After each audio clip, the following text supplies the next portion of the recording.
Bonjour à tous. Bonjour. Bonjour Violette. Violaine. Violaine, pardon. Ouais. Nous avons une personne en présentiel. Bienvenue. Et bienvenue à ceux qui nous rejoignent sur le webinaire. A priori, il y a 80-90 personnes qui sont inscrites. Donc c'est un format un peu réduit par rapport à notre habitude. C'est encore l'été. C'est encore les vacances. Voilà, il y en a qui sont encore en vacances. Alors, on va parler de quoi aujourd'hui? C'est une question piège. On va parler de contenu et de content marketing. En bon français. Exactement. Donc, comment est-ce qu'on l'écrit? Comment est-ce qu'on trouve l'inspiration? À quoi ça sert? En quoi ça va être utile? Et comment écrire du bon contenu aussi. Voilà, à peu près de quoi on va parler. Le marketing de contenu. C'est ça. Ok. Très bien. Donc, je sais te présenter. Ouais, donc moi c'est Julie, je suis donc directrice projet et conseil à l'agence. Et donc moi, Nicolas, et je suis donc le fondateur et le dirigeant de l'agence. Tout à fait. Et je m'occupe aussi de la partie conseil. Du coup, pour ceux qui connaissent Twitch, vous avez le chat là sur le côté, donc n'hésitez pas à déposer quoi que vous voulez, des questions, des commentaires, si vous avez je sais pas, tout ce qui vous passe par la tête, n'hésitez pas. Si Violaine, vous avez des questions aussi, n'hésitez pas. Vous avez le droit de lever la main, vous, simplement. Voilà. Et pour ceux qui connaissent pas, en fait, le chat, c'est dans le petit onglet que vous avez en bas à droite de votre écran. La seule chose, c'est qu'il faut se créer un compte. Donc c'est très rapide, hein, ça prend, je crois, 2 clics. Donc n'hésitez pas si jamais vous avez besoin pour discuter avec nous. Ouais, et c'est sympa d'avoir comme ça des commentaires, des questions, des remarques, des témoignages au fil de la discussion, de la présentation du webinaire. C'est sympa, voilà, d'avoir un peu d'interaction, donc vraiment n'hésitez pas à nous laisser des petits commentaires. Il y a déjà Cécile qui nous dit bonjour. Bonjour Cécile. Ensuite... Hop, c'est parti. Alors, le marketing de contenu, qu'est-ce que c'est? Qu'est-ce que c'est que ce truc? Alors déjà, on parle de marketing de contenu. En fait, normalement, on parle de content marketing.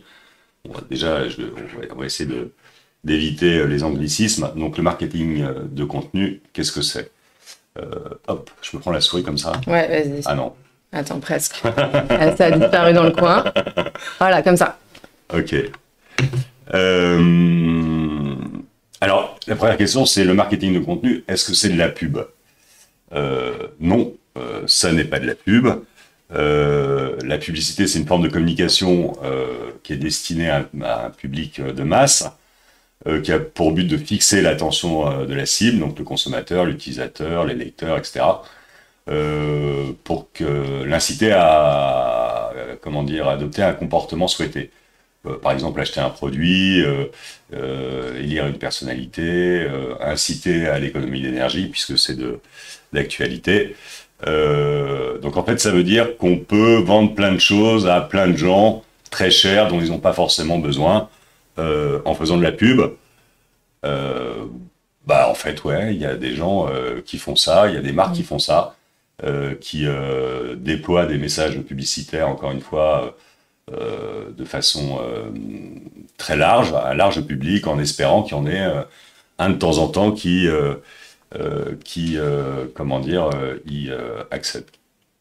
accède à soit réceptif au message pour éventuellement déclencher un acte d'achat. Mais il y a d'autres marques ou d'autres entreprises qui utilisent le marketing pour vendre des produits qui ont de la valeur.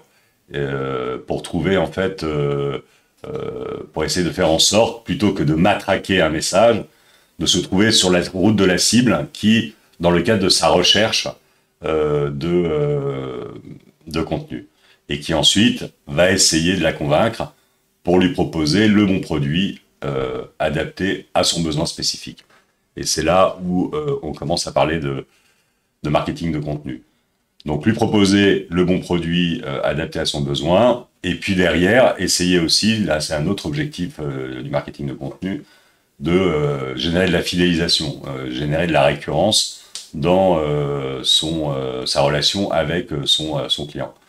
Parce qu'évidemment, un client qui revient, ça coûte clairement moins cher. Je crois que c'est de l'ordre de 1 à 10 qu'un nouveau client qu'on a besoin de recruter. Donc en fait, on pourrait presque dire que le marketing de contenu, c'est un peu l'inverse de la publicité.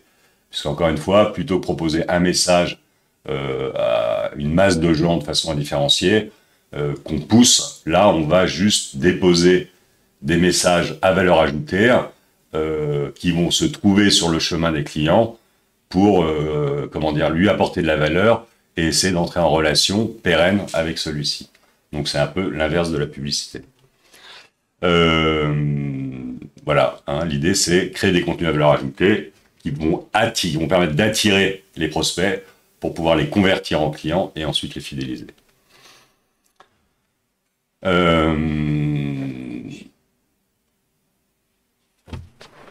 Oui. Qu'est-ce qu'il y a ? On a oublié d'allumer la télé. Ah.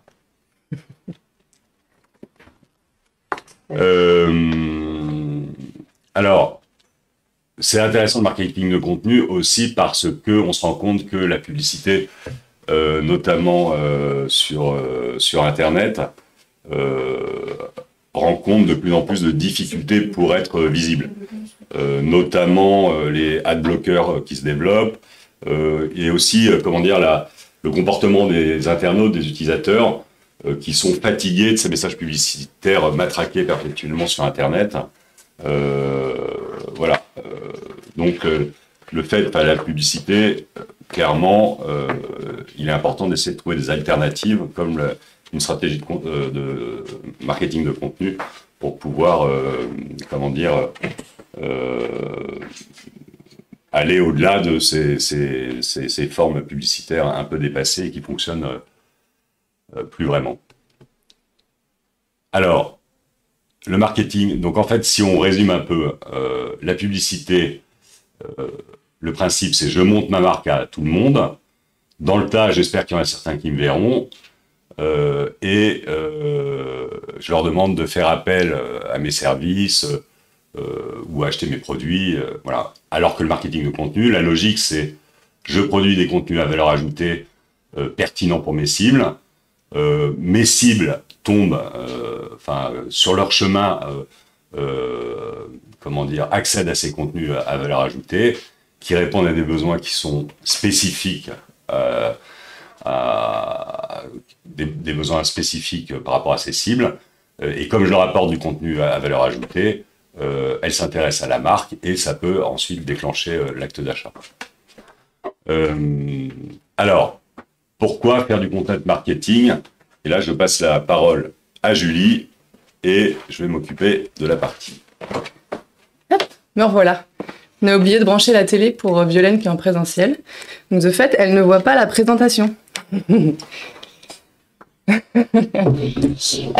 du coup, pourquoi est-ce qu'on fait du marketing de contenu? Donc, déjà, l'objectif, c'est qu'en fait, on va pouvoir être visible sans dépenser trop d'argent. Bien évidemment, c'est quand même un petit budget d'écrire du contenu, parce qu'en fait, c'est surtout du temps. Hop, est-ce que ça marche? Excusez-moi, je me coupe en plein milieu de la phrase. Parce que du coup, ça a figé mon écran. Et... Ok, bon, je vais essayer de le retrouver. Je vais finir ma phrase et ensuite je réglerai la technique. On va faire ça. Donc effectivement, ça va vous permettre d'être visible parce que plus vous allez écrire du contenu sur votre site, plus aussi Google va voir le contenu que vous écrivez, va aussi vous juger expert sur le sujet parce que vous avez commencé par un contenu, deux contenus, trois contenus, puis au fur et à mesure des mois, des années, vous allez amasser. Et de fait, Google va bien voir que vous travaillez bien votre sujet. Et on sait par exemple que un site qui possède un blog, donc de fait avec des articles et du contenu vraiment dédié, ils attirent environ 50% de plus de trafic qu'un site vitrine un peu plus classique. Ensuite, ça va vous servir pour gagner en crédibilité. Parce que forcément, si vous écrivez plein de choses autour de vos produits, vos services, vos utilisateurs et vos prospects, ils vont voir que vous êtes légitime un petit peu sur le sujet. Vous n'êtes pas juste là pour vendre, mais vous avez toute l'expertise qui est autour.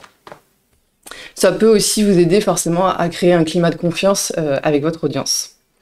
Ça va vous servir aussi à alimenter vos réseaux sociaux. C'est-à-dire que c'est vrai qu'aujourd'hui, on a quand même pas mal besoin des réseaux sociaux pour développer son image sur Internet.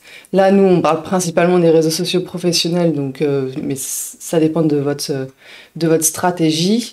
Et pour le coup, là, le contenu, c'est vraiment le nerf de la guerre sur les réseaux. Donc, si vous commencez à écrire des choses pour votre site, ça va vous être aussi utile pour vos réseaux sociaux. Ça va vous être utile pour faire du business. Parce que le retour d'investissement sur la rédaction de contenu est quand même assez bon. Vous avez peu d'investissement en termes d'argent au démarrage et au final, une fois que la relation est bien créée et installée, ça va vous générer des ventes et donc le ROI est forcément un petit peu meilleur. Et puis, ça va vous aider, vous déjà, tout simplement, à progresser, à continuer à apprendre sur votre métier, sur vos produits, parce que, en fait, quand vous allez écrire des contenus, alors au début, vous allez sûrement démarrer sur des contenus que vous maîtrisez, et puis au fur et à mesure, vous allez aller chercher des choses que peut-être vous avez moins l'habitude de connaître, ou en tout cas que vous utilisez moins au quotidien, donc vous allez discuter avec vos collègues, vous allez discuter avec les clients, peut-être aller faire des recherches sur sites de concurrents, etc. Et en fait, vous allez vous-même développer votre propre connaissance. C'est un moyen de faire de la veille, en effet. Aussi. Oui, aussi, ouais, tout à fait. Alors, comment est-ce qu'on s'y prend pour mettre en place une stratégie de marketing de contenu?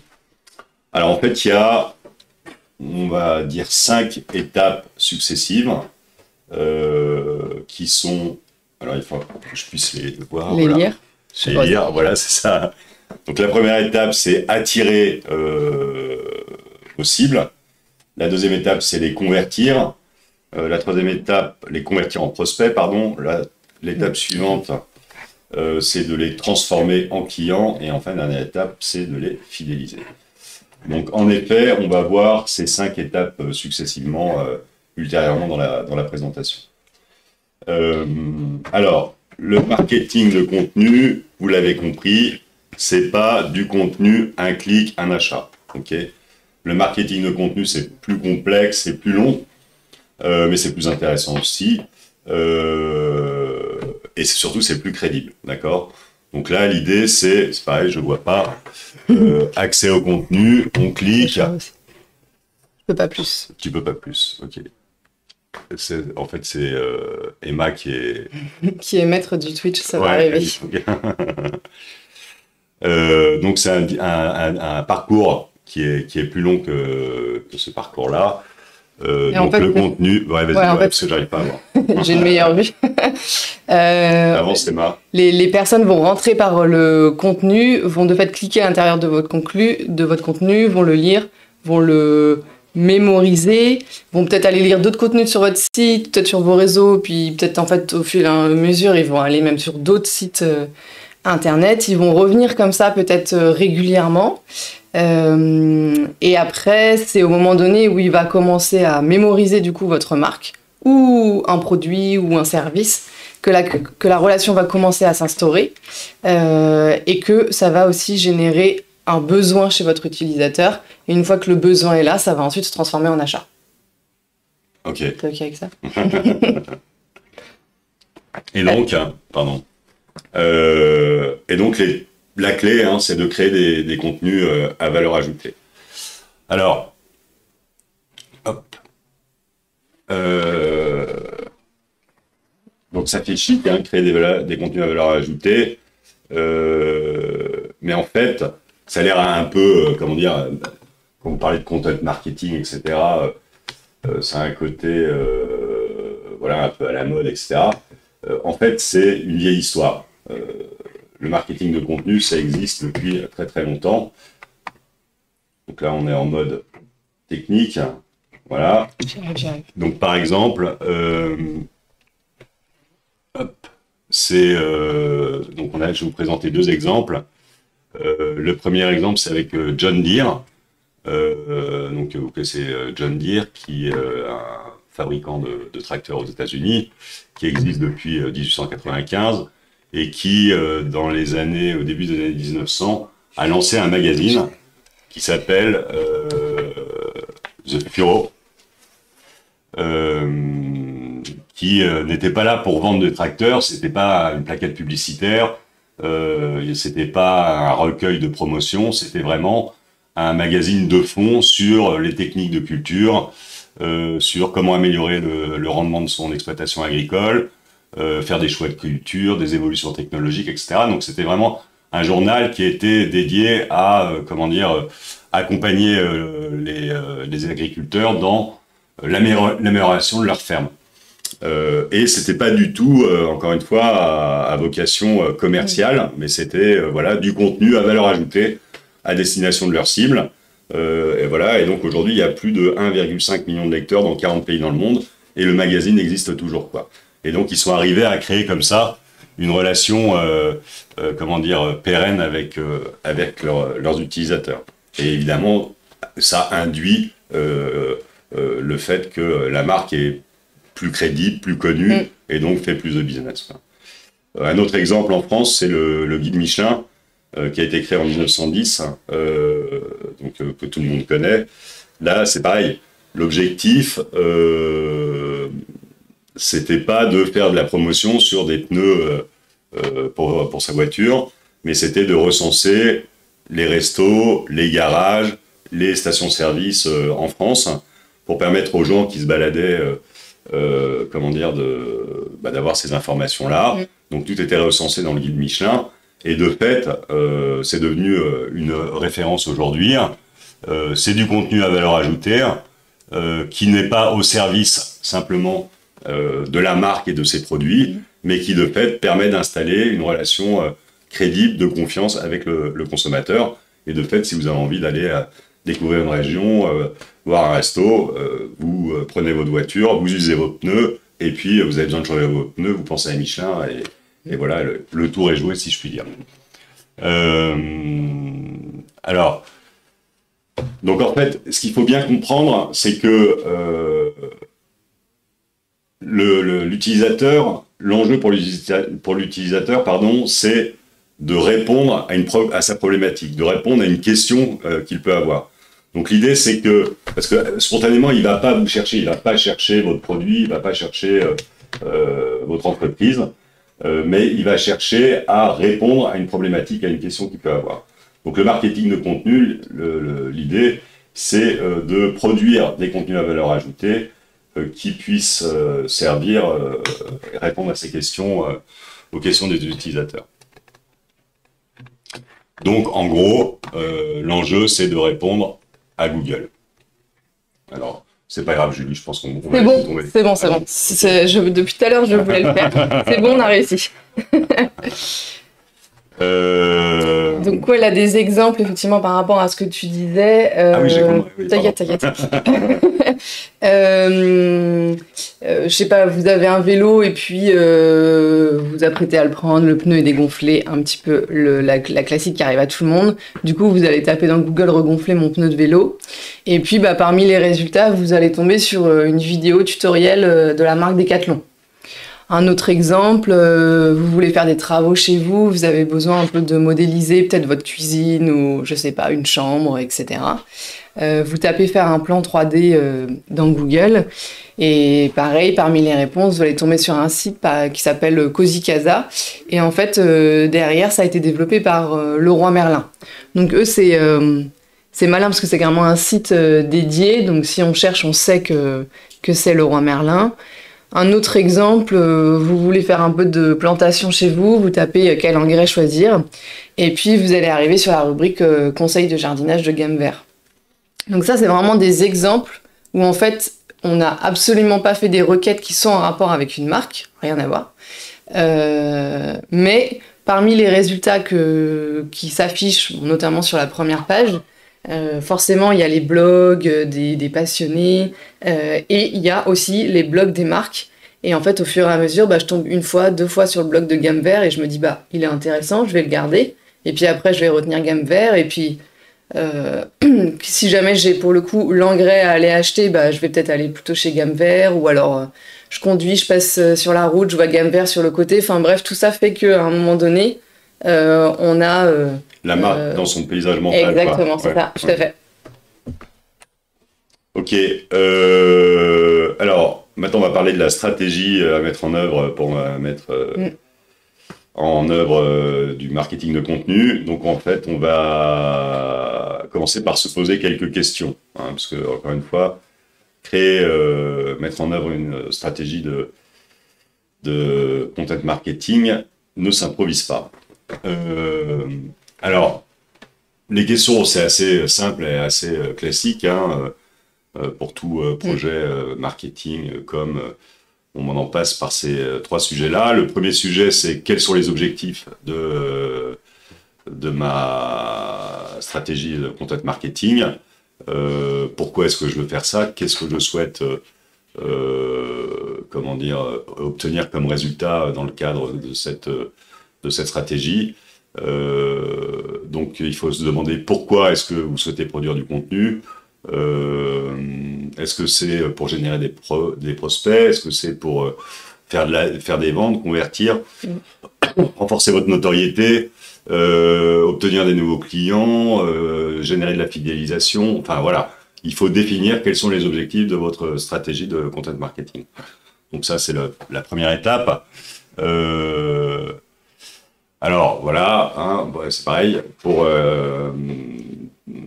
définir des objectifs, il y a la bonne vieille méthode SMART, trouver des objectifs qui soient simples, mesurables,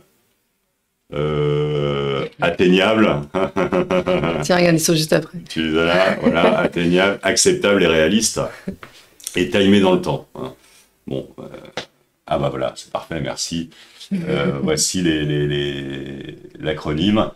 Donc voilà, il faut, encore une fois, il s'agit que les objectifs soient bien précis et qu'en effet ils soient atteignables, qu'ils soient mesurables et qu'ils soient timés dans le temps.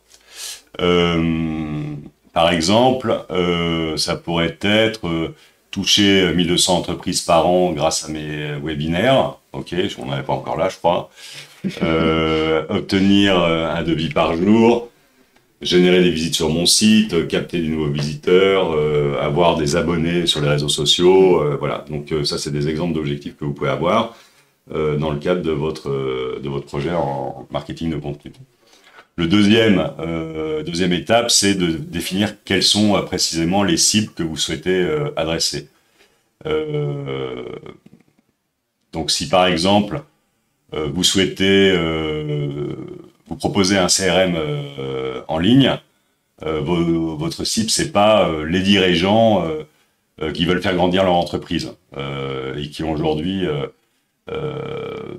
100 salariés. Il faut être plus précis, aller plus loin, creuser pour bien définir quelles sont les cibles que vous souhaitez adresser. Et pour ça, pareil, il y a la technique des personas, dont on a déjà parlé dans un certain nombre de séminaires, donc pareil, je vais aller assez vite, qui permet de caractériser un peu chacune des cibles que vous souhaitez adresser en utilisant des fiches persona qui permettent d'incarner ces différents types de cibles. Donc là, par exemple, on a Sophia. Donc dans le cadre de ce CRM, voilà, on a défini sa fiche persona. Donc en gros, l'enjeu, c'est de définir quelles sont ses motivations, ses besoins, ses freins, et puis d'essayer de la caractériser de façon la plus précise possible pour qu'elle puisse incarner véritablement cette cible que vous souhaitez adresser.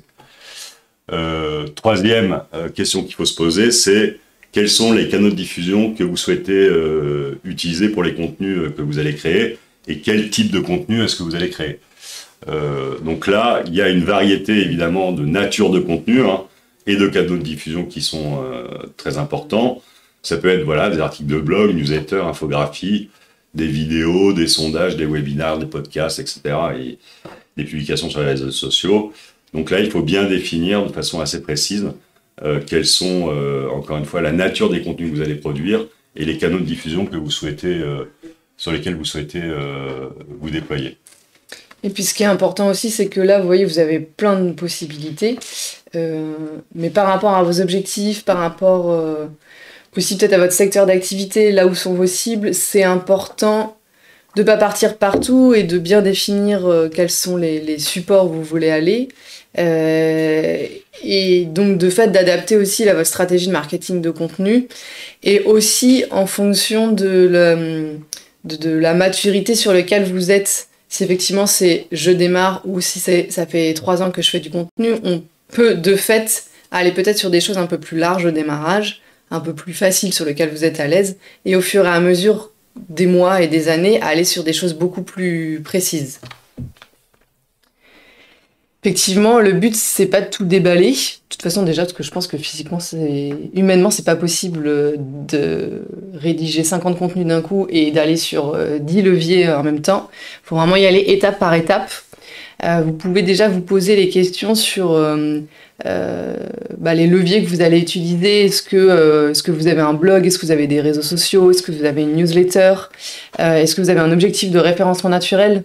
Forcément, le contenu, aujourd'hui, on sait, Google, c'est la valeur numéro 1 qui met en avant. Donc, tout ce qu'on vous lit, d'ailleurs, on vous l'a pas trop dit. Enfin, c'est bien pour vos utilisateurs, c'est bien pour la vente, mais en fait, c'est aussi super bien pour Google. Donc, plus on fait plaisir à Google, mieux on est bien référencé.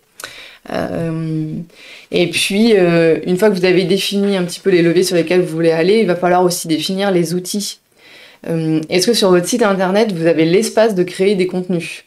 Pas toujours, parce que parfois vous avez une arborescence qui est déjà bien définie et en fait, je sais pas, il n'y a pas de place dans l'ergonomie pour ajouter une rubrique ou en tout cas, vous savez pas comment le faire, vos pages ne vous permettent pas peut-être d'avoir des contenus très longs parce que ça risquerait d'être pas très ergonomique.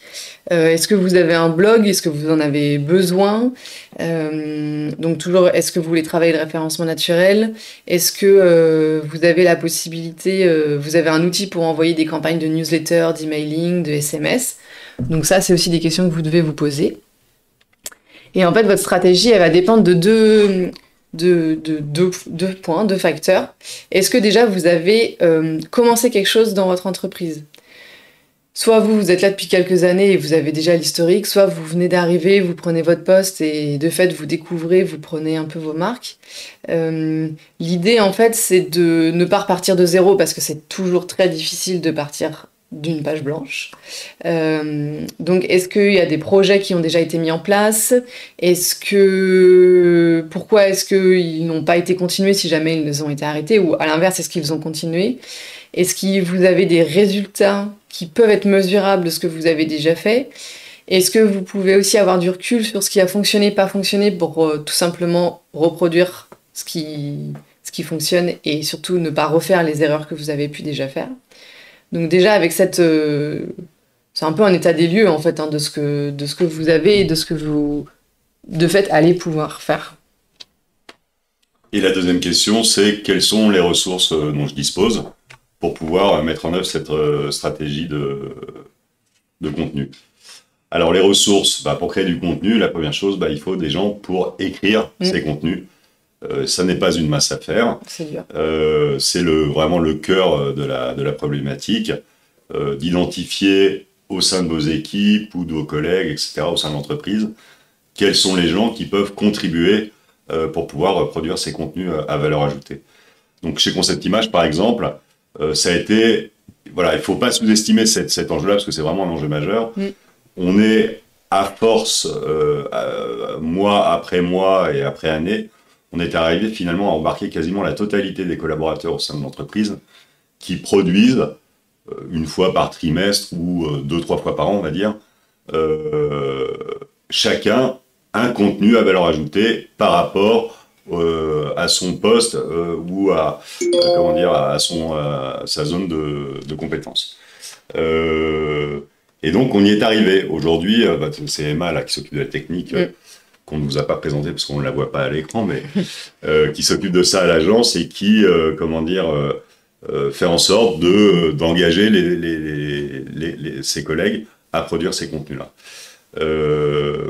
Donc voilà. Et puis en fait, alors ce qui est intéressant aussi là-dessus, c'est qu'il y a pas mal de gens dans l'entreprise qui se sentaient pas légitimes pour produire du contenu à valeur ajoutée Mais en fait, donc c'est Emma qui les accompagne et qui les aide à réécrire, à adapter, à finaliser ce contenu pour qu'il puisse être diffusé et qu'il soit de fait de qualité. Parce que si je Vas-y, complète, ouais. en fait, le contenu, il y a la première difficulté, c'est pas de mettre en page, d'intégrer dans votre site, de diffuser, de trouver la photo. Ça, c'est du boulot à part entière. Mais l'étape numéro un, c'est déjà de trouver le sujet Ouais. et de peut-être rédiger dans un premier temps en liste à puces de manière assez classique, sans faire des phrases si la personne n'est pas à l'aise.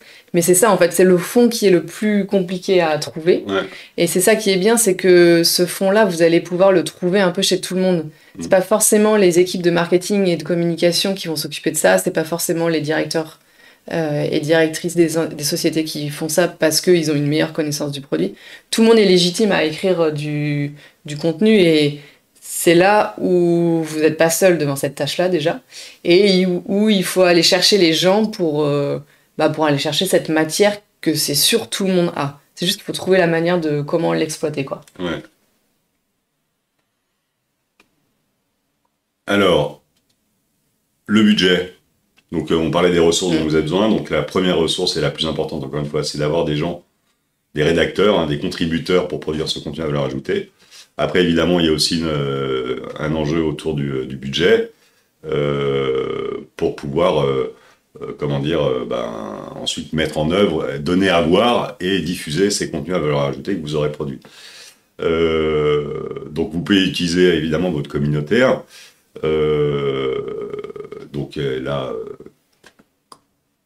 Quoi de mieux que les réseaux sociaux pour pouvoir diffuser ces contenus. Vous pouvez aussi demander aux gens en interne dans l'entreprise à eux-mêmes publier ces contenus, les relayer sur leurs propres réseaux sociaux pour, encore une fois, essayer de créer un peu de viralité autour de ces contenus. Après, vous pouvez aller plus loin. Il y a des outils comme le marketing automation, tout ce qui est tout le web marketing en fait, qui aussi est en mesure de vous aider à donner de la visibilité à ces contenus que vous aurez produits pour vous, encore une fois, qu'ils se trouvent sur la route de vos futurs clients ou prospects. D'ailleurs, si vous avez des exemples, vous, que vous mettez en place dans votre quotidien, n'hésitez pas à nous les partager sur le chat. Ça pourrait nous donner des exemples concrets de ce que vous faites. Et peut-être qu'on pourrait échanger aussi sur ce sujet-là, donc n'hésitez pas. Ensuite, le troisième point là, pour toute cette définition de la stratégie, ça va être de définir la ligne éditoriale et la charte éditoriale. Donc la ligne éditoriale, en fait, c'est vraiment le fil rouge de votre communication. C'est-à-dire que dans cette ligne, vous allez définir tous les messages que vous voulez faire passer, les thématiques que vous voulez traiter, la manière aussi dont vous allez assurer la cohérence de tous vos contenus et d'éviter peut-être de produire des contenus qui sont soit hors sujet, soit moins prioritaires, soit qui collent pas aussi avec l'ADN de votre marque. Pour ça, c'est assez simple, vous pouvez lister en vrac toutes les thématiques qui vous passent par la tête. Je sais pas si vous prenez un stylo, une feuille, puis vous écrivez tout ce qui vous vient dans la tête, tout ce que vous pouvez entendre, etc. Et puis, vous allez ensuite, sur la base de cette liste-là, voir ce qui peut intéresser vos utilisateurs et votre cible. Parce que là, dans le contenu que vous allez écrire, le but, c'est pas de l'écrire pour vous. Bien sûr, c'est important parce que, vu que c'est vous qui l'écrivez, il faut quand même que vous soyez motivé. Mais peut-être qu'une fois que vous aurez fait un sujet que vous aurez évoqué, ça sert à rien de trop continuer autour de ça. Et si vraiment votre cible vous dit « moi j'ai besoin d'en savoir plus sur ce sujet-là » et que vous n'êtes pas en maîtrise, il va falloir creuser pour répondre à leurs besoins. Et puis vous avez la charte éditoriale où là en fait l'objectif c'est un document dans lequel vous allez définir quel est votre ton, quelle est votre voix, quelles sont les tournures de phrases, est-ce qu'on dit tu, est-ce qu'on dit vous, voilà la grammaire, est-ce qu'on utilise des emojis, est-ce qu'on utilise des points d'exclamation, voilà c'est un document dans lequel vous allez pouvoir un peu tout lister comme ça qui va vous servir vous au démarrage à bien se garder ça en tête, et puis aussi si vous êtes une équipe de rédacteurs, du coup à diffuser la même voix auprès de tout le monde. D'ailleurs, si jamais vous avez envie de creuser ce sujet-là, on a déjà fait un petit déjeuner sur justement stratégie éditoriale, charte éditoriale. C'est quoi la différence, à quoi ça sert, comment on la définit, etc. Donc, n'hésitez pas, on vous invite à aller voir sur notre blog pour retrouver. Sur YouTube, ouais. Voilà. Sur Ou YouTube. je sais pas si il y a le replay de celui-là. Je sais pas. Comme les replays, on les a démarrés il y a pas si longtemps. Ah ouais, c'est pas sûr. Si, il y a. Ok, c'est bon. Emma nous confirme qu'il y a. Ok. Ensuite, l'enjeu suivant, c'est comment est-ce qu'on fait pour faire avancer les utilisateurs dans le parcours client qu'on a vu en amont, là, avec les 5 étapes.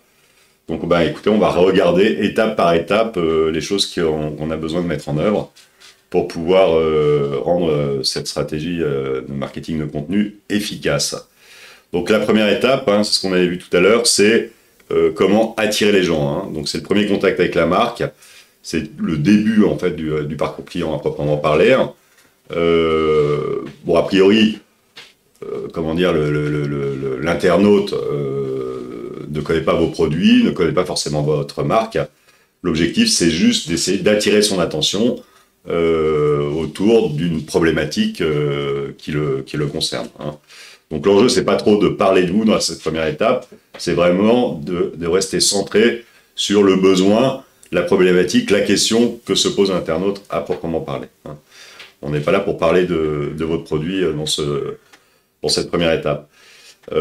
Donc 8 secondes, c'est le temps d'attention moyen sur Internet. Donc il va falloir aller vite.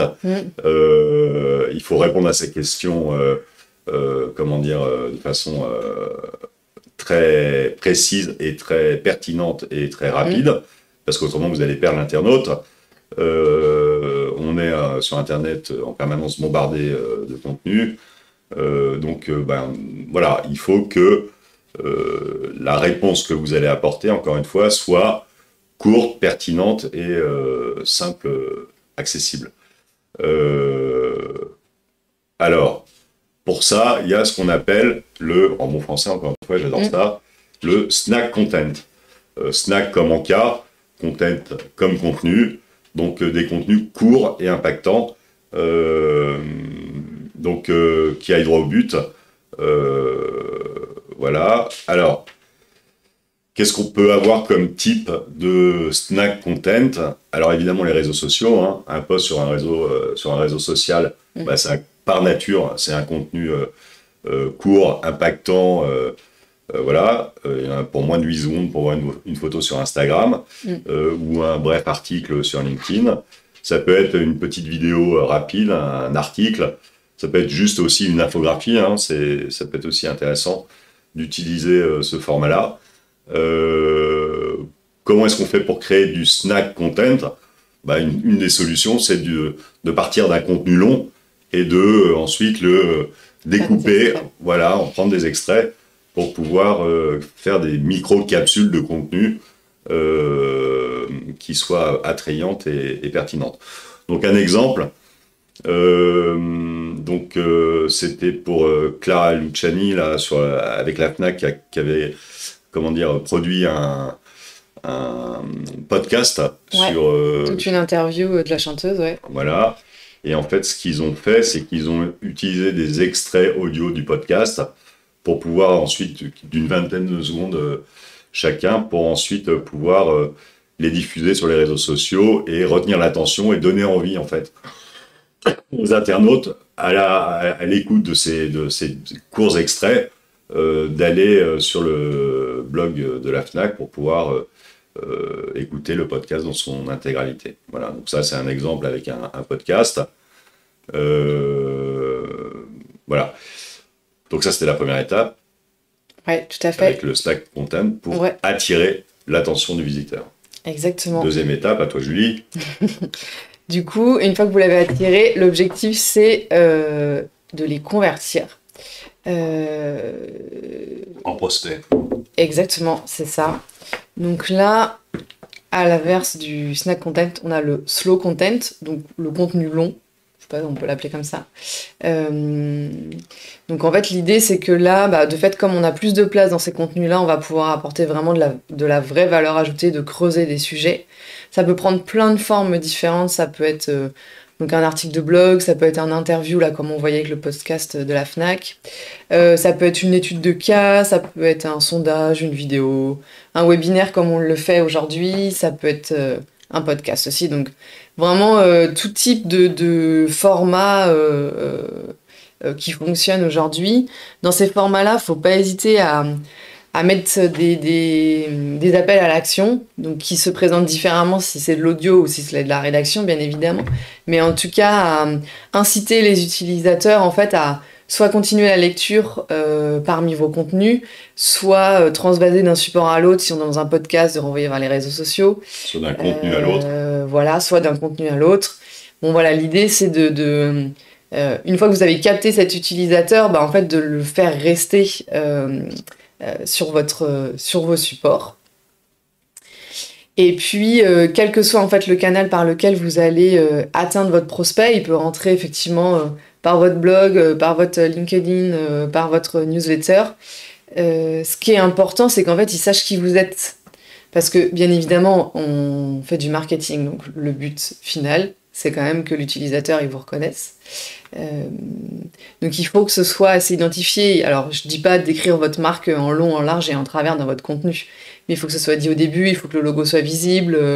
Si vous avez une charte graphique avec un élément peut-être un peu fort graphiquement, bah, peut-être que c'est quelque chose que vous pouvez reprendre quand c'est des supports visuels.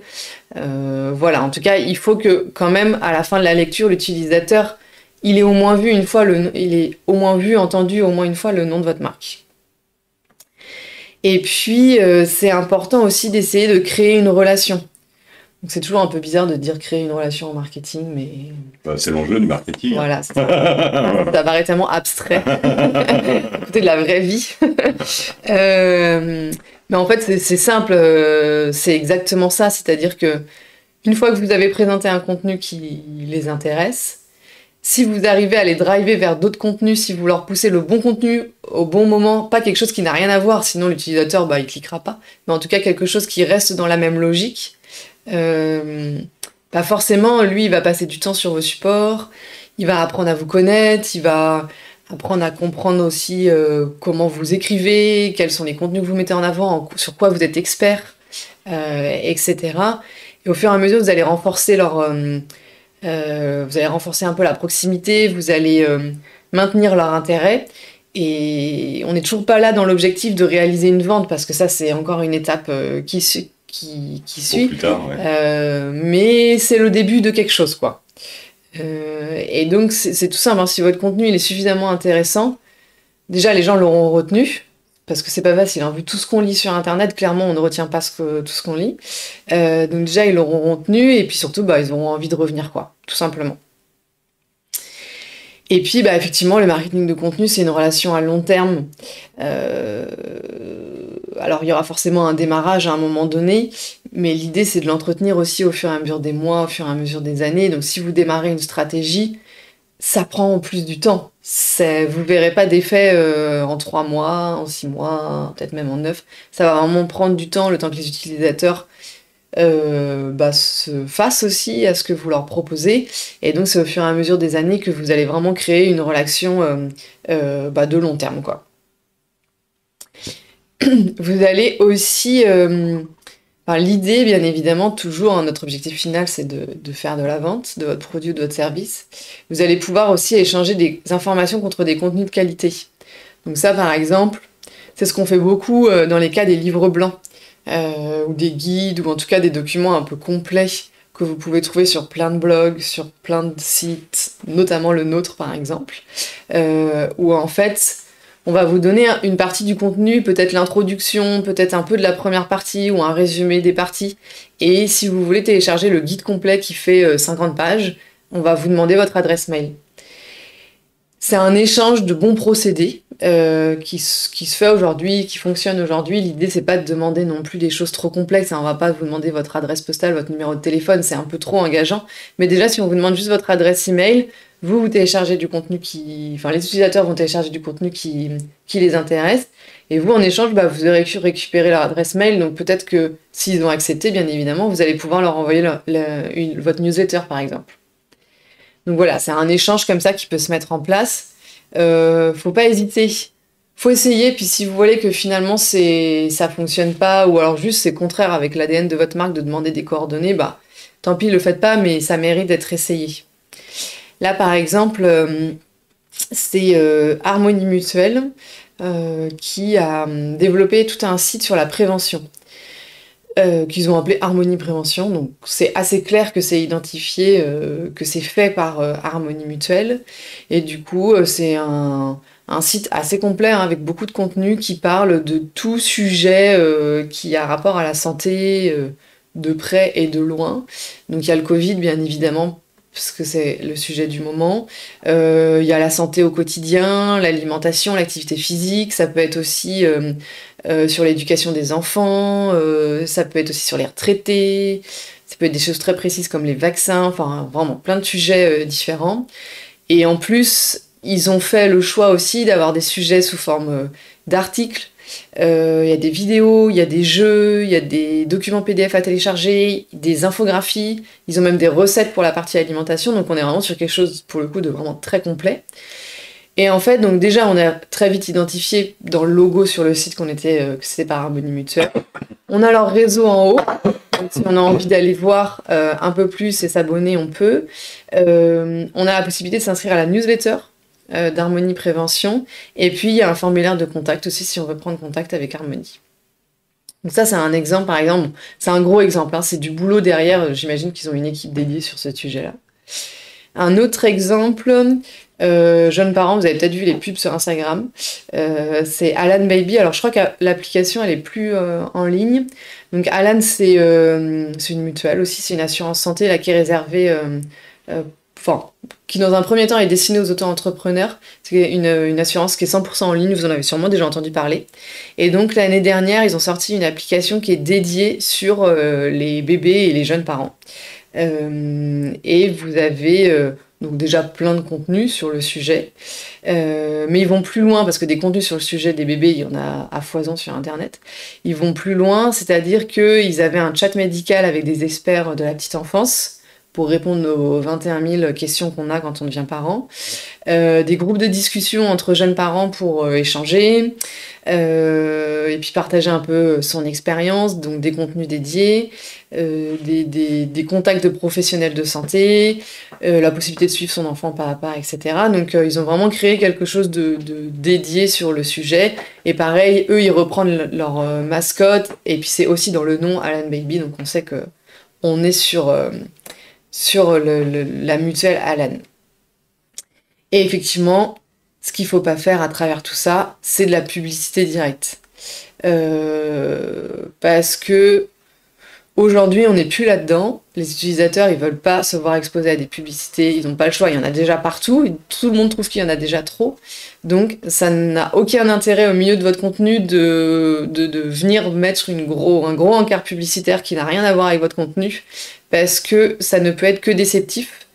Et vos utilisateurs, ils vont quitter la page, se désinscrire de la newsletter, vous désabonner des réseaux sociaux. Donc, n'y allez pas de manière directe. Comment vous pouvez réfléchir à des idées de contenu? Donc ça, il y a plein de choses. On va recreuser le point un peu après, mais l'idée, en gros, c'est de voir ce que vos internautes et vos utilisateurs recherchent. D'aller voir ce que vous avez en tête aussi par rapport à votre connaissance de votre produit-service, d'observer vos concurrents, d'aller sonder vos collègues, les supports clients, les commerciaux qui connaissent bien vu qu'ils sont en contact direct avec les clients, et puis de regarder aussi d'un point de vue référencement naturel, faire un audit sémantique, etc. Mais ça, on reviendra sur ce sujet tout à l'heure. Donc là, voilà, votre visiteur, il est converti, il est intéressé. L'objectif maintenant, c'est de l'engager. Donc on passe à la troisième étape. Comment transformer donc le prospect qui a été identifié en client sonnant et trébuchant, si je puis dire. Alors, donc là c'est pareil. L'idée c'est de continuer à produire du contenu à valeur ajoutée. Pareil, donc il y a toujours le blog. Alors après, comme maintenant c'est un prospect, l'avantage c'est que maintenant vous avez ses coordonnées, vous avez au moins son mail, donc vous allez pouvoir aussi mettre en œuvre des stratégies d'emailing, des outils d'emailing pour pouvoir lui pousser de l'information, alors pas de la publicité, comme tu viens de dire, Julie, mais de l'information à valeur ajoutée. Vous pouvez mettre en place du marketing automation pour pouvoir, en fonction du type de contenu, par lequel il a été intéressé, sur lequel qu'il a consommé, si je puis dire, sur votre site, vous allez pouvoir lui envoyer des mails, personnalisés sur le sujet qui l'intéresse plus particulièrement, avec des compléments, des éléments qui lui permettront de creuser, d'aller un cran plus loin sur le sujet qui l'intéresse. Toujours pareil, vidéo démo, webinar, podcast, interview, on est toujours sur les mêmes types de formats et de contenus que précédemment. Donc vous pouvez proposer donc une newsletter qui va pouvoir répondre à plusieurs des thématiques. Comme je disais, l'emailing qu'on va pouvoir personnaliser, on va pouvoir aussi personnaliser la newsletter. On peut même imaginer proposer des newsletters différentes en fonction des domaines d'intérêt ou des cibles que vous souhaitez adresser. Donc là, par exemple, c'est 15 marches, qui est un influenceur, on va dire, un consultant sur les mobilités, qui propose une inscription à 2 newsletters différentes sur son site internet en fonction du sujet qui peut intéresser l'internaute. Les tutos Leroy Merlin, donc ça c'est un autre exemple. Donc en fait ils ont créé il y a une dizaine d'années une chaîne sur YouTube où ils mettaient tous les tutos dédiés au bricolage, un peu en vrac à la suite, qui s'adressaient aussi bien à des experts mais aussi pour des novices. Donc c'est des vidéos gratuites qui étaient accessibles à tous, qui mettaient en scène les produits et qui donnaient des conseils sur la pose, et qui permettaient comme ça d'exposer la marque, de rendre la marque visible et puis incidemment de générer plus de chiffre d'affaires. Donc au départ, ils avaient juste créé une chaîne YouTube comme ça, un peu en vrac, si je puis dire, et ils ont été finalement, ils ont mis en œuvre un vrai site web dédié qui s'appelle Leroy Merlin Campus aujourd'hui, structuré avec beaucoup plus de contenu, beaucoup plus pensé, organisé, structuré, pour pouvoir accéder à l'ensemble de ces vidéos. Ce qui est intéressant aussi dans cet exemple-là, c'est qu'on voit qu'une stratégie de contenu, c'est un chemin. Ça se fait étape par étape. Ils ont commencé, ils ont créé une chaîne YouTube, ils ont mis des vidéos, et puis ensuite, ils sont passés une deuxième étape, ils ont créé un site dédié avec des choses organisées et tout. Donc ce qu'il faut bien comprendre, c'est ça, mettre en place une stratégie de contenu, c'est un chemin, on fait des tests, on commence sans trop d'ambition, et progressivement, on avance, on progresse, et on développe des outils de plus en plus élaborés. Est-ce que je peux faire juste vas-y. une petite aparté avant qu'on continue sur ça, c'est pour vous donner un peu l'exemple de concept image et des webinaires. Parce qu'aujourd'hui, donc ça fait 4 ans que ça existe. Ouais, je sais plus trop, 4 ans. Ouais. 2018, ça a commencé. Je sais plus. En tout cas, ça a commencé par plutôt un petit déjeuner en présentiel, donc en 2018-2019, où on était avec une dizaine de participants. Ça a commencé comme ça. Et la première fois qu'on a produit des contenus comme ça pour 1h30, ça nous demandait quand même pas mal de temps. Fallait s'organiser, fallait répéter. Et il a fallu tout mettre ça en place, quoi. Et puis, donc en 2019, c'est passé à 1 par mois, je crois. Ouais. Donc toujours en présentiel. Au début, c'était 4 par an, ouais. Au début, c'était 4 par an. Ouais. Ensuite, ça a été 1 par mois parce qu'on était devenus aussi tous plus à l'aise sur le sujet pour à la fois organiser, présenter produire, etc. Parce que c'est vraiment du travail en amont. Après, en 2020, le Covid étant arrivé, on a été obligé de se réorganiser, passer ça en webinaire. Pour le coup, comme tout le monde, on s'est adapté. Mais là, on a encore monté une marche parce qu'on est passé sur une dimension plus grande. Là où on était 10, 15, 20, là, on est passé plutôt sur une petite centaine de téléspectateurs. Je sais pas si on peut dire. Twitcher, on dit. Voilà.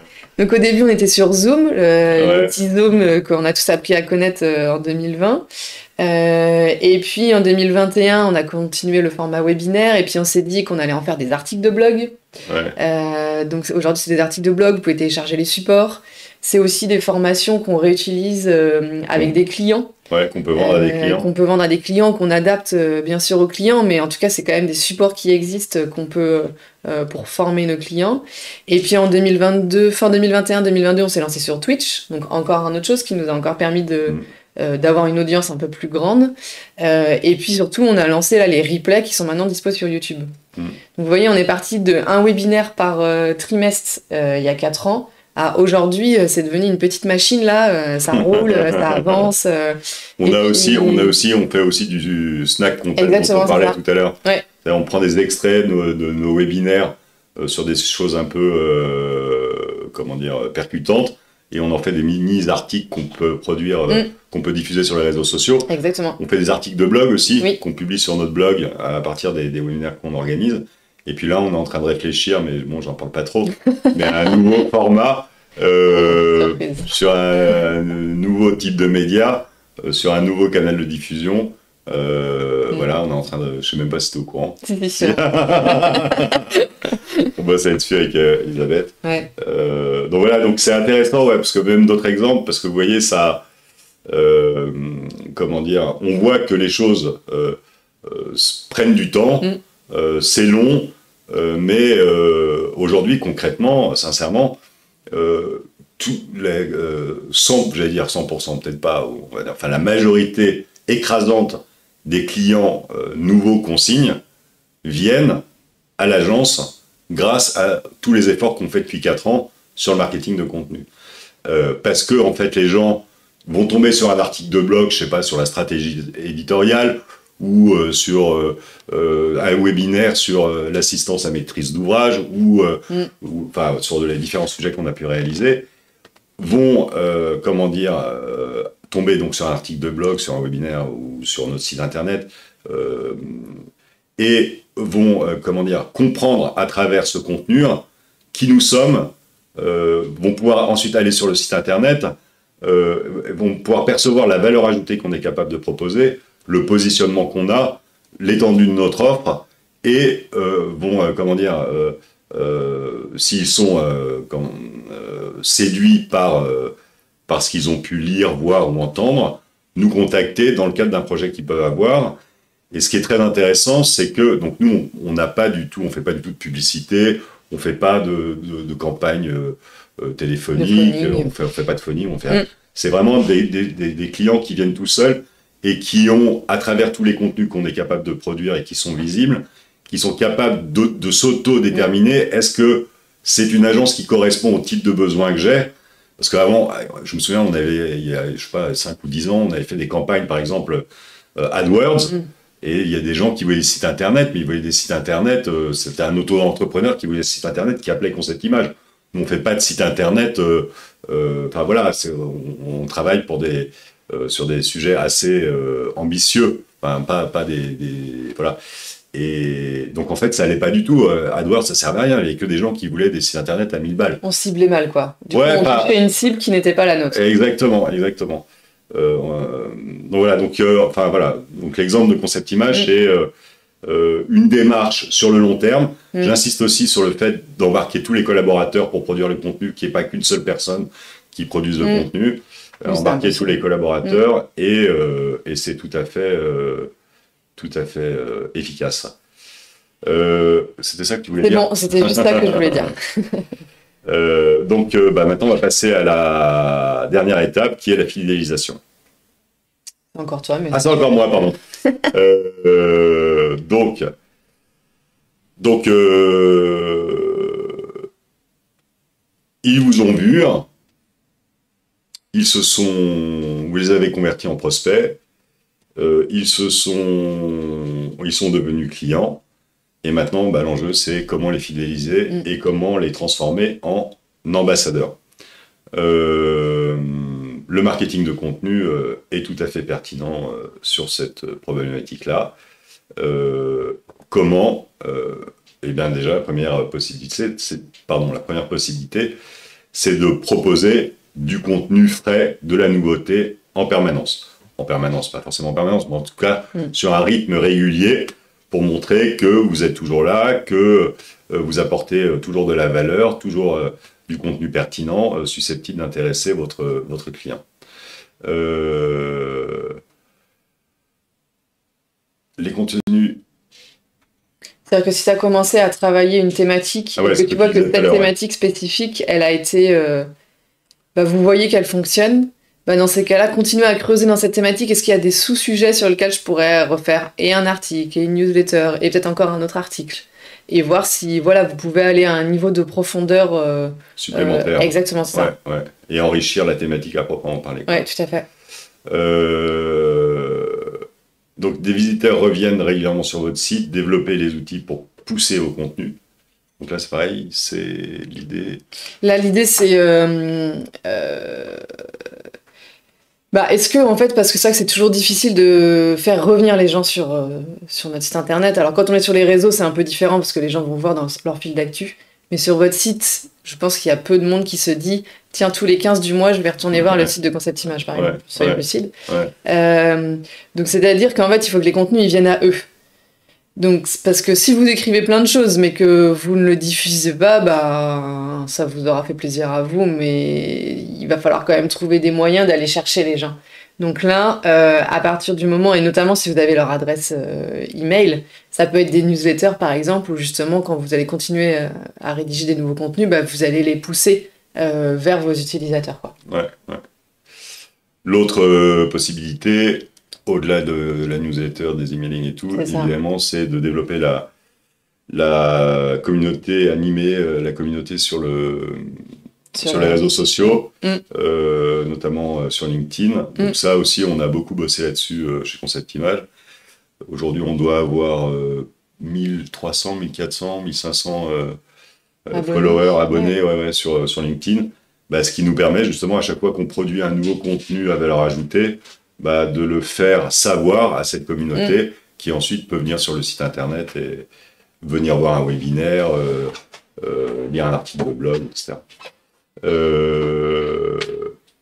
Après, l'enjeu, c'est aussi en effet les ambassadeurs, transformer en fait le client qui est un client récurrent et faire en sorte que lui-même devienne ambassadeur de la marque, qui parle de vous à ses connaissances autour de lui,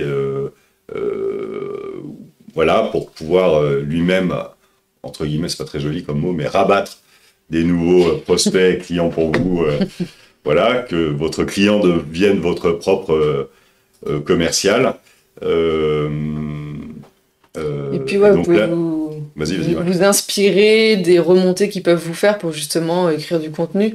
Nous, ça nous est arrivé sur des petits déjeuners quand on avait des questions assez spécifiques sur lesquelles on avait un début de réponse, mais sur lesquelles on avait envie de creuser. Ou alors, on se rendait compte que 3 personnes posaient la même question. Du coup, on en a fait des articles de blog après dédiés vraiment sur ce sujet-là. Donc ça, c'est un exemple aussi, ne pas hésiter à s'inspirer de sa communauté. Ouais. Ok. Donc, pour réfléchir à des idées de contenu, parce que ça, c'est aussi une grosse partie du boulot. Exactement. L'enjeu clé, Donc oui, vous pouvez vous dire, ça marchera pas pour vous, mon marché, il est pas sexy, personne ne s'intéresse à ça. En fait, si, déjà, tous ceux qui achètent vos produits et qui achètent vos services s'intéressent forcément à ce que vous faites. Donc, vous êtes forcément légitime pour écrire des choses. Et notamment en B2B, c'est toujours un peu la question qu'on se pose. Est-ce que je peux réussir à créer des choses qui vont intéresser les professionnels ? Oui, clairement, il y a un foison de choses à écrire. Et oui, c'est possible de créer du contenu engageant. Là, par exemple, c'est un très bon exemple. Alors, c'est pas forcément facile à réaliser dans un premier temps, mais en tout cas, c'est pour vous dire que c'est possible. C'est donc General Electric, qui donc eux s'adressent donc à du B2B. Et c'est intéressant, ils ont utilisé Instagram pour le coup, qui est plutôt un réseau B2C. En tout cas, ils ont créé un un hashtag GE InstaWalk. Ils ont travaillé avec des influenceurs, donc ils ont fait du marketing d'influence. Et l'objectif, c'était que les influenceurs se prennent en photo sur des installations de General Electric. Ils ont travaillé avec des influenceurs parce que ces professionnels-là, c'est des professionnels de l'image, donc ils sont capables de rendre quelque chose moche en super joli. Bon, ça, vous le connaissez, hein, Instagram vs la réalité. Et du coup, là, voilà, vous pourrez aller voir ce hashtag-là. On a mis juste 6 photos là en exemple. Mais c'est vrai que ça a l'air super sympa. On a presque envie d'aller faire du tourisme là-bas, alors qu'en vrai, ça ne doit pas vraiment être le cas. Mais voilà, c'est un exemple qui marche bien. Et ils ont fait, dans les statistiques qu'ils ont diffusées, ils ont fait 8 millions de vues sur le compte Instagram. Et ça leur a généré 3000 abonnés supplémentaires. Donc voilà, ça a fait parler d'eux, ça a montré leur marque d'une manière complètement différente.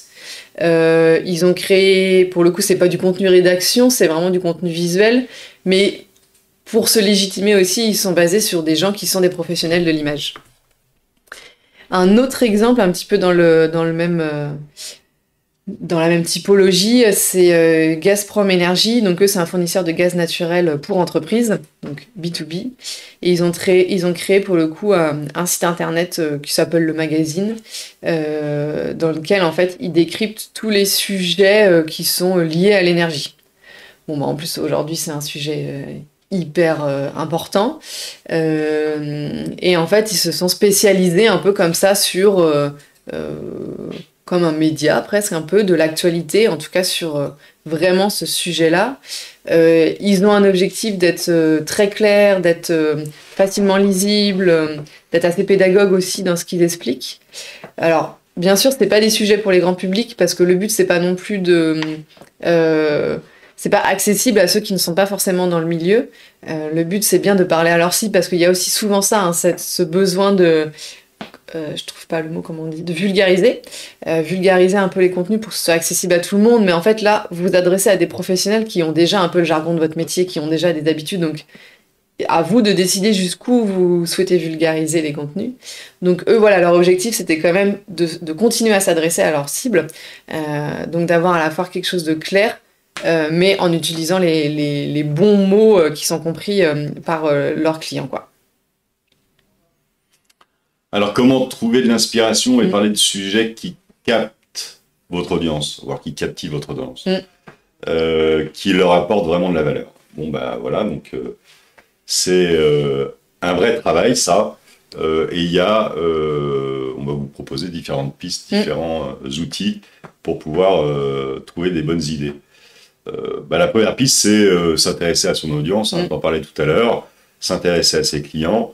Donc là, il y a des outils, hein, Google Analytics ou Google Search Console qui va vous permettre de savoir dans votre domaine d'activité quelles sont par exemple les séquences de mots-clés les plus recherchées sur Google qui vous permettent d'identifier des sujets, des problématiques, des questions, des interrogations, des besoins des internautes sur telle ou telle séquence de mots-clés précise.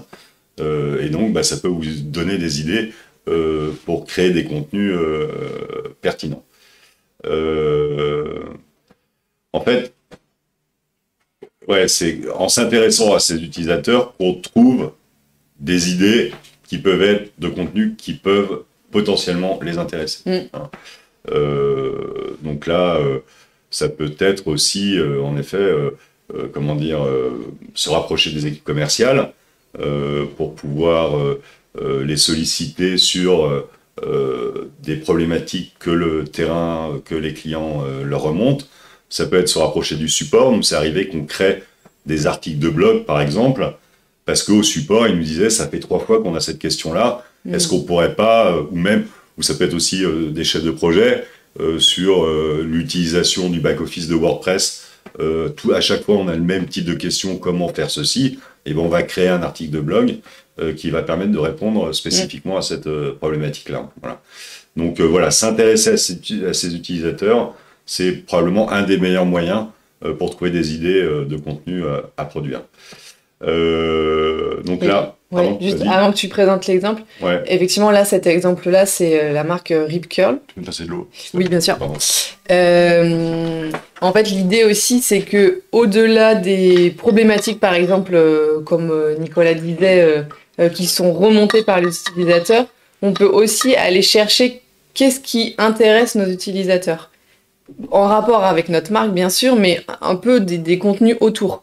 Donc là, l'exemple de Rip Curl, c'est une marque hein, qui vend des équipements et des vêtements pour les surfeurs. Et la question qui se sont posées, c'est qu'est-ce qui les intéresse, les surfeurs? Et ce qui les intéresse, les surfeurs, c'est de trouver les spots où aller surfer.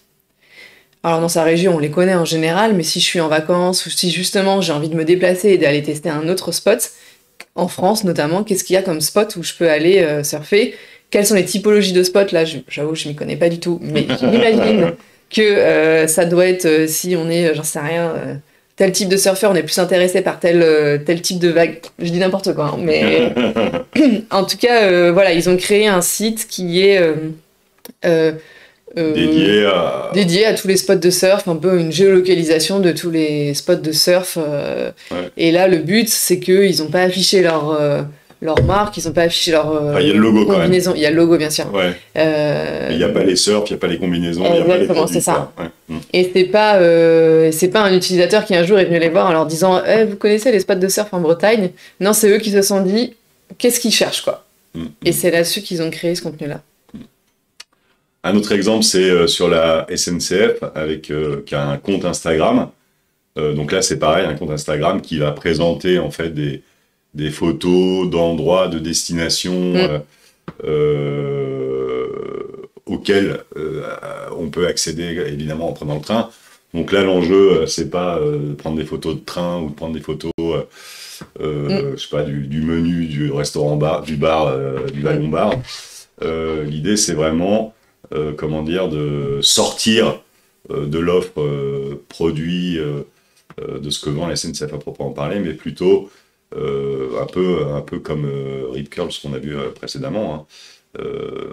Comment dire, donner à voir des contenus beaux de destination qui ensuite peuvent évidemment engager à prendre le train pour y aller.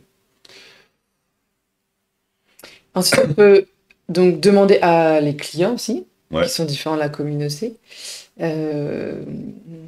C'est-à-dire que là, ça ressemble peut-être plus aux exemples que tu donnais, quelles sont les problématiques que me remontent directement les clients, est-ce qu'ils ont un avis? C'est vrai qu'on peut leur demander hein, aussi, ça se fait beaucoup, les systèmes de notation, surtout sur les sites de e-commerce, mais c'est vrai que c'est toujours intéressant de les questionner, ouais. Exactement, c'est possible de faire des questionnaires, par exemple, des choses très simples, hein, par mail, qui permet d'avoir quelque chose d'un peu quanti et qui permet tout simplement de sonder un petit peu ses clients, parce que c'est vrai qu'on n'a pas l'habitude de les questionner au quotidien. On peut demander à Google, là c'est l'exemple que tu donnais effectivement, parce que quand on demande en Google, on va demander en fait comment les internautes cherchent, parce qu'il faut savoir aussi que un internaute, entre ce qu'il pense et ce qu'il écrit, il n'écrit pas exactement ce qu'il peut penser dans le cerveau, donc il y a toujours un petit delta, et puis peut-être qu'il y a aussi des... Bon, ça je le trouverai jamais sur internet, donc je vais pas chercher. En revanche, ça, je sais que je vais le trouver, donc je vais le taper. Donc là, c'est important de demander effectivement aux outils Google qui vont vous permettre de ressortir vraiment une liste de mots-clés très précise. Ça vous est utile, bien sûr, pour trouver de l'aspiration. Ça va vous être très utile aussi pour écrire vos pages derrière. Ouais. Une page, un mot-clé. Donc ça va clairement vous définir, là pour le coup, votre stratégie de référencement naturel. Donc vous voyez là, par exemple, nous c'est un exemple de tableau stratégie de mots-clés un peu barbare, hein, mais de toute façon, je sais pas si quelqu'un a déjà réussi à rendre ça sexy. Si quelqu'un l'a déjà fait, qu'il nous envoie un exemple. Et ensuite, on peut le transformer par exemple en arborescence, où en fait, un mot-clé, une page, donc comment est-ce que j'organise dans mes rubriques et quelles sont les pages que je vais créer. On peut demander aussi à un autre outil qui s'appelle Answer the Public, donc demander au public. En fait, c'est basé sur les recherches Google et c'est très simple. Vous tapez un mot-clé. Par exemple, là, on a tapé retraite. Et ça vous permet d'avoir plein de... En fait, c'est un peu la stratégie de mots-clés. mais déjà associés. Donc par exemple, je vais trouver... Oh, j'arrive pas à lire, c'est écrit. Non, là, je peux pas. En tout cas, voilà, l'idée... Essayez. Ouais, bon courage. Je sais même pas si dans le support on arrivera à lire, parce que c'est vraiment crypté. C'est quoi? Allez sur le site, tapez le mot-clé, et puis vous verrez ce que ça donne. À moi. Donc, quatrième technique, c'est de regarder ce qui existe déjà sur le sujet sur le web. Ouais, en se mettant à la place des clients, évidemment. Ça peut aussi être source d'inspiration. Est-ce qu'il y a des sujets qui intéressent mes cibles, mais que personne n'aborde? Donc ça, première question. Si jamais sur Internet, il n'y a pas de réponse à une question qui intéresse vos cibles. C'est encore possible. Ouais, ça arrive, c'est rare. Mais la bonne nouvelle, vous pouvez être le king en hyper vite, quoi. Donc, si oui, vous avez un boulevard. Ce qui est plus probable, c'est que le sujet qui intéresse vos cibles ait déjà été traité sur Internet. Alors, après, il faut essayer de voir comment est-ce que vous pouvez répondre à cette question, à ce besoin, sous un autre angle. Et quelle est la valeur ajoutée que vous pourrez apporter vous-même pour répondre à cette question-là? Qu'est-ce qui vous permettra de vous différencier et d'apporter quelque chose que les autres n'ont pas apporté jusque-là? Donc on va se poser cette question-là. Donc il y a différentes possibilités. On peut proposer un nouveau format. Je ne sais pas, sur une problématique, il y a déjà plein de réponses sur des articles de blog, par exemple. Pourquoi est-ce que vous ne feriez pas, par exemple, un podcast pour traiter le sujet? Ou pourquoi vous ne feriez pas une vidéo pour traiter le sujet? Donc, ça peut être une solution de proposer un nouveau format. Différent, ça peut être aussi sur une durée différente. Donc, ça peut être plus long. Peut-être qu'un sujet est traité, mais qu'il est, traité de façon très superficielle. Il y a des réponses, très courtes et très succinctes sur une problématique. Vous, peut-être, vous pouvez prendre, encore une fois, un temps plus long pour traiter cette problématique et aller plus creuser le sujet davantage. Encore une fois, sous un format podcast, ça peut être intéressant. C'est un bon format pour aller sur du contenu long. Et juste, genre, en complément, ça me fait penser à un point. C'est vrai qu'on est toujours un petit peu frileux d'écrire dans un niveau de profondeur assez poussé, parce qu'on peut assez simplement se dire, ouais, mais mes concurrents, ils vont voir du coup. C'est vrai que c'est toujours un peu une problématique. C'est une question qu'on s'est pas mal posée, je pense, il y a quelques années. Aujourd'hui, le contenu, c'est clairement le point central. Donc en fait, allez-y, ne vous posez pas de questions, on s'en fout. De toute façon, si l'utilisateur ne trouvera pas l'info chez vous, il le trouvera à un moment donné chez vos concurrents, donc autant que ce soit chez vous dans un premier temps. Et en fait, il y a tellement de multitudes d'infos. En plus, pour ceux qui ont la chance d'être à l'aise avec l'anglais, juste s'ils ne cherchent pas des requêtes en français, ils vont aller chercher des requêtes en anglais. Donc la multitude est tellement là que ça ne sert à rien de vous priver en vous disant « Ouais, mais si j'en donne un peu trop, en gros, on va me piquer mon travail ou on va me piquer mes idées. » Non. Tout le monde parle de tout, donc allez-y, n'hésitez pas à creuser un sujet dans le détail. Vous saurez de toute façon à quel moment ça devient peut-être un peu trop loin. L'idée, c'est pas non plus de tout dire, mais il faut vraiment pas avoir peur de ça. Vous pouvez vous lever les barrières là-dessus, parce que les utilisateurs, ils sont en attente d'avoir des choses très précises. Ouais. Mais d'ailleurs, c'est une question qu'on s'est posée nous aussi au départ. Quand on a proposé nos webinaires, on s'est dit jusqu'où on va dans la valeur ajoutée qu'on propose dans le cadre des webinaires. Par exemple, on a un webinaire sur le référencement naturel, on explique toute la démarche, tout ce qu'on fait, toute notre méthodologie sur ce sujet-là, et de façon complètement transparente, quoi. Donc on pourrait se dire, ah ouais, mais alors les concurrents, ils vont piquer. Mais en fait, les concurrents, soit ils font pareil, soit de toute façon, ils trouveront la même chose autre part. Donc en fait, le choix radical qu'on a fait, c'est de dire, ok, on fait un webinaire sur un sujet, et on livre toute la valeur dont on dispose sur le sujet. Et ce qui est très intéressant aussi, c'est que nous, on s'est rendu compte qu'en proposant ces webinaires-là, ça nous a fait progresser aussi. Parce que pour être crédible, pour avoir du contenu à valeur ajoutée et pour pouvoir intéresser véritablement notre audience, à chaque fois qu'on propose un sujet, on est obligé d'aller chercher de l'information supplémentaire, faire de la veille, creuser encore pour pouvoir avoir un contenu de qualité. Et donc, ça nous fait nous-mêmes progresser. Donc voilà, encore un argument qui fait que faut y aller, faut pas hésiter à délivrer ce contenu sans complexe, quoi. Donc, différent, je disais, ça peut être plus long, mais évidemment, différent, ça peut aussi être plus court.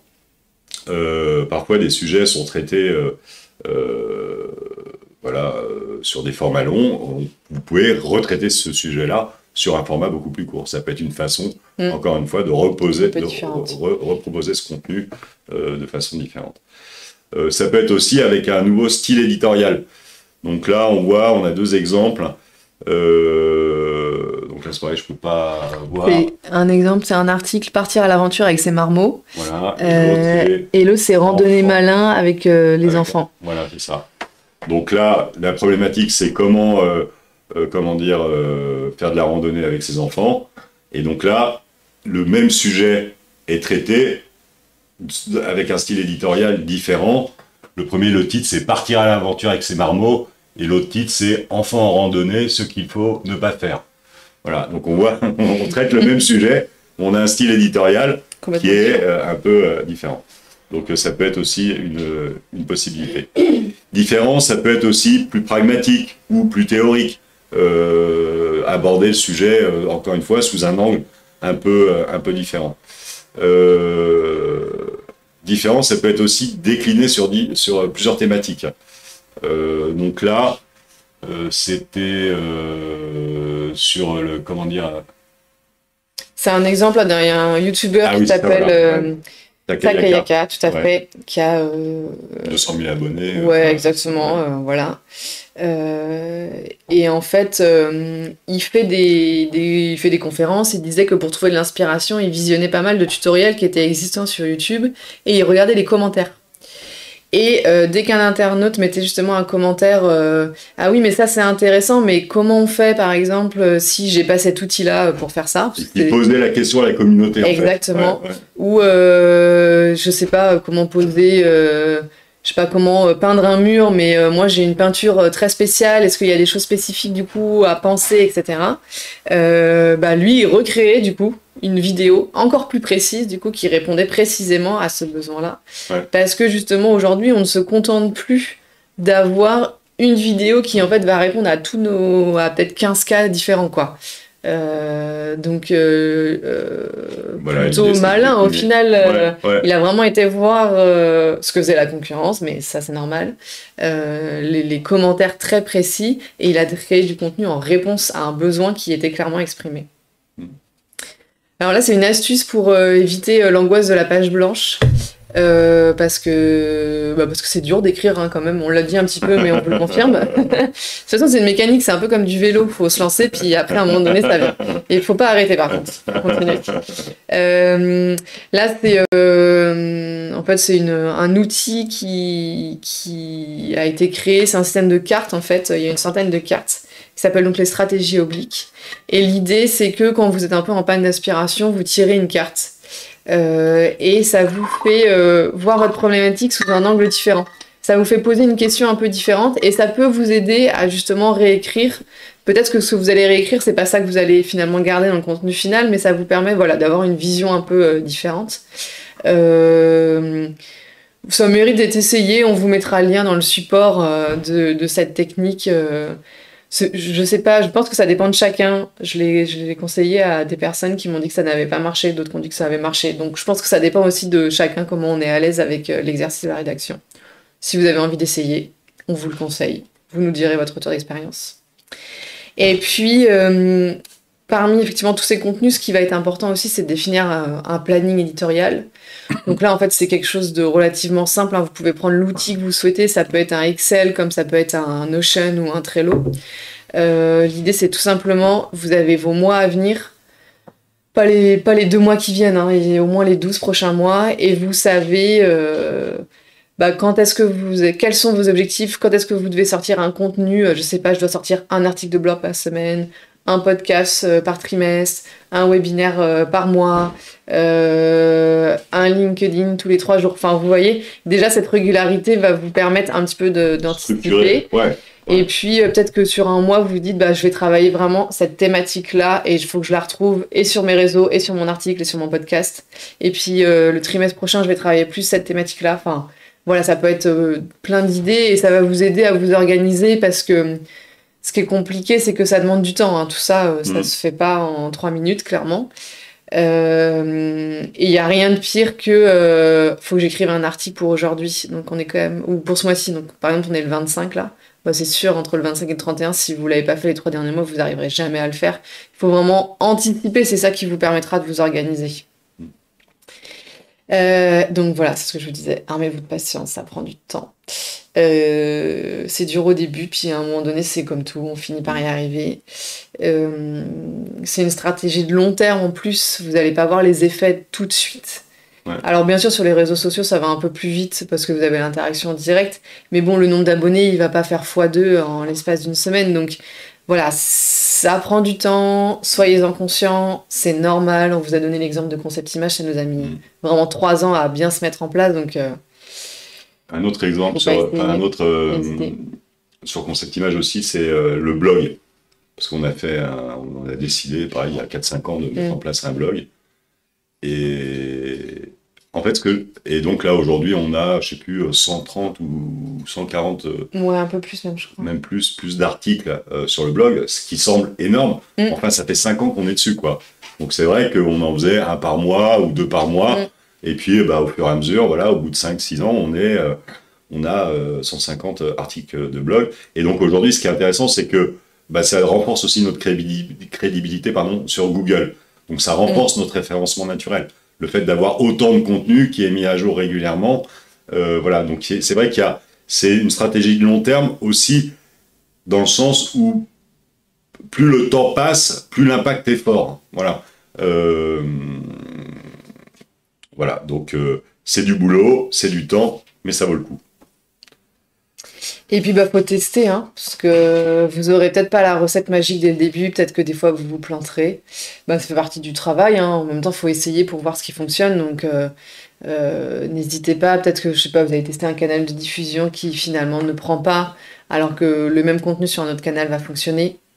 Ça, bien sûr, on a déjà des bonnes idées de ce qui fonctionne, etc. Mais après, selon vous, votre style, votre possibilité de planning, votre service, votre produit, c'est quand même des facteurs qui vont faire varier ce qu'on sait aujourd'hui. Donc voilà, faut pas hésiter, vous y allez au fur et à mesure. Et puis, ce qui est bien aussi, et ce qui nous a bien fonctionné, c'est que comme on y allait étape par étape, sans avoir d'ambition trop forte, une fois qu'on avait acquis un échelon et qu'on était à l'aise, du coup, on était aussi justement à l'aise pour se relancer encore dans quelque chose qu'on n'avait jamais fait. Ouais.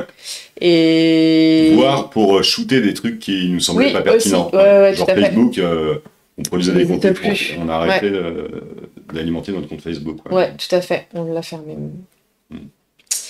Voilà, on arrive à la fin, parfait. Il est 28, c'est pas beau ça. On est trop contents à chaque fois de tenir le timing. Donc les prochains petits déjeuners, le prochain c'est le jeudi 29 septembre, donc dans un mois. Ça va être sur la thématique de Instagram et LinkedIn. Donc là l'objectif c'est un peu de vous présenter ce qui fonctionne aujourd'hui sur les 2 réseaux. On avait déjà fait ce petit déjeuner là, je crois l'année dernière ou même l'année d'avant. Et ce que je voulais juste préciser, c'est que donc Emma est en train de commencer la rédaction, donc je reprends ces mots. Le but c'est de justement vous présenter des choses que vous allez pouvoir mettre en place. Parce que par exemple sur Instagram, il y a plein de choses qui sont possibles, qui sont géniales, mais allons-y étape par étape. Commençons déjà par les bonnes astuces que vous allez pouvoir pratiquer. On va pas par exemple vous présenter comment faire une e-boutique sur Instagram, parce qu'on sait que c'est quand même réservé à des marques qui ont du temps, ont aussi des moyens, etc. Donc voilà, c'est ça va être plein de bonnes astuces sur ces 2 réseaux-là que vous allez pouvoir mettre en place. Et celui d'octobre, donc le 20 octobre, donc là c'est un petit nouveau, on l'a jamais testé. Ouais. Ça va être sur le jeu. Est-ce que le jeu a sa place en entreprise ? Est-ce qu'on peut faire des réunions un peu gamifiées, est-ce qu'on peut rendre ludique des exercices en interne, en externe, comment est-ce que voilà, le jeu peut nous aider à engager, fidéliser. Et on a bien hâte de le faire celui-là, je pense. Je sais pas Tout qui à me fait. présente, mais ça va être bien. On verra. Le blog, Voilà, on en a pas mal parlé, donc ouais, n'hésitez pas si jamais vous avez envie d'aller voir nos articles. tout à fait. Et puis, pour finir, Ouais, la dernière petite chose. Si vous avez passé un bon moment, n'hésitez pas à nous déposer un avis sur Google My Business pour nous dire tout le bien ou aussi le mal, hein, si vous avez envie. non, le mal, n'y allez pas. Interdit. Google bloque de toute façon. Appelez-moi. Non mais voilà, si vous avez envie, nous ça nous aide énormément les avis Google My Business. Ça nous aide au référencement et ça nous aide aussi avec nos prospects justement qui de fait passent par cet outil-là. Et puis ça nous fait plaisir aussi. Exactement, oui. Merci Voilà. à tous. Bonne Merci journée beaucoup. et à la prochaine. Au revoir.